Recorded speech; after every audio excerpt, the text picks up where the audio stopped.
En este año dedicado a San José, vamos a dedicar algunas breves reflexiones para conocerlo mejor, para acercarnos más a Él, para dejarnos guiar más por este gran hombre, por esta gran figura, por esta extraordinaria figura, como la llama el Papa Francisco, para que Él nos lleve hasta Jesús, su Hijo. Hoy concretamente queremos detenernos a meditar qué nos dicen los evangelios de San José. Siempre se remarca ese aspecto de que los evangelios no recogen ni una palabra de este gran hombre. Eso refleja precisamente su recogimiento, su silencio, su sentido de adoración, como también lo vamos a captar. Pero ¿qué nos dicen los evangelios? Podríamos decir que la descripción más completa, aunque breve, de San José la encontramos en Mateo 1:19. Era un hombre justo. Dentro de esta expresión se encerraba precisamente esa gran personalidad, esa gran figura. Pero dentro de esta expresión también se encierra lo que ya hemos comentado, esa cercanía de este gran hombre. Y podríamos empezar por allí, precisamente. ¿Qué hizo cercano a este gran hombre? Al mismo tiempo de esta cercanía, ¿qué lo hizo tan santo, tan justo? Uno de los aspectos que podemos remarcar, también ayudados por los evangelios, es precisamente el lugar donde ellos vivieron, después de haber pasado todas esas órdenes dadas por Dios y ser muy fieles a Él, terminan estableciéndose en Nazaret, un lugar para ese momento no valorado.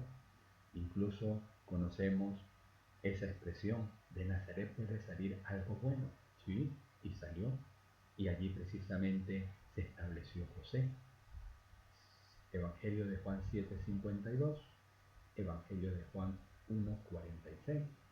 Este fue el lugar donde ellos vivieron. Luego ejerció una profesión sencilla, conocida. Era un humilde carpintero, Mateo 13:55. Así era conocido y así también fue conocido Jesús, el hijo del carpintero. Y debió haber sido un esposo que estuvo muy atento, muy pendiente. Muchos de los episodios que vamos a comentar es fácil darnos cuenta precisamente de esa actitud, de esa vida de este gran santo, el esposo de la Virgen, el padre de Jesús.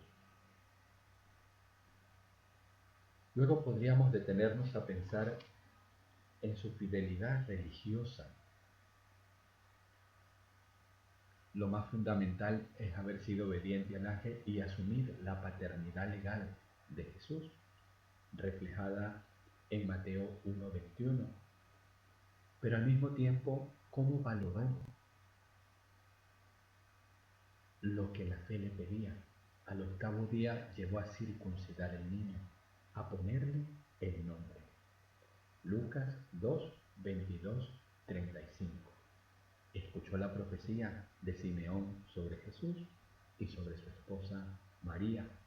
Debió haberla meditado también en su corazón y debió haberse preparado junto a ellos con respecto a lo que se les anunciaba.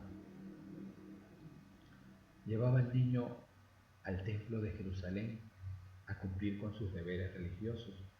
Solamente en una oportunidad se cuenta cuando él se pierde, Lucas 2:41-50, pero hemos de suponer que era una costumbre en la familia acercarse al templo.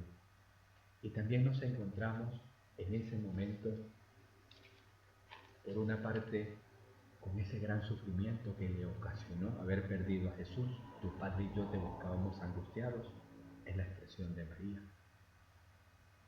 Y el momento en que escuchan las palabras de Jesús, no sabían que debe estar en las cosas de mi Padre, se iluminaría para San José no solamente esa paternidad superior de la que ya había hablado el niño, sino esa paternidad de la que él participaba y que estaba ejerciendo con respecto al niño que se le había confiado.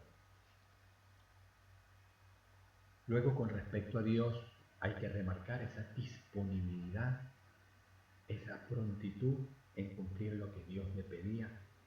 Lucas 2:22, Lucas 2:27, Lucas 2:39, Mateo 1:20, Mateo 2:13, Mateo 2:19, Mateo 2:22, en donde vamos escuchando esa expresión: se levantó e hizo inmediatamente lo que el ángel le pedía. Era el hombre de la obediencia, y de la obediencia pronta, de la obediencia confiada en lo que Dios le había pedido. Los evangelios también nos relatan algunos episodios en los que seguramente José sufrió mucho, pero no se dejó derrotar por la adversidad, sino que seguramente intentó aliviar el sufrimiento en María y en Jesús. Cuando buscan un lugar donde María dé a luz y no lo encuentran, y terminan en una humilde cueva, ven a nacer a Jesús en un pesebre, Lucas 2:7. Eso le debió haber causado sufrimiento también, pero debió haber preparado ese lugar para ese momento. Cuando le tuvo que huir a Egipto, nos imaginamos cuánto sufrió, pero valientemente defendió a su esposa y cuidó de su hijo. Mateo 2:13-18. Dios le dio un momento de alegría que los debió haber disfrutado. Por ejemplo, cuando llegaron los pastores a adorar al niño, Lucas 2:8-20, o cuando llegaron los magos, Mateo 2:12. Debió haber contemplado con muchísima admiración ese grandioso momento en que los humildes, los sencillos, los lejanos se acercaban a su hijo y reconocían en él a Dios.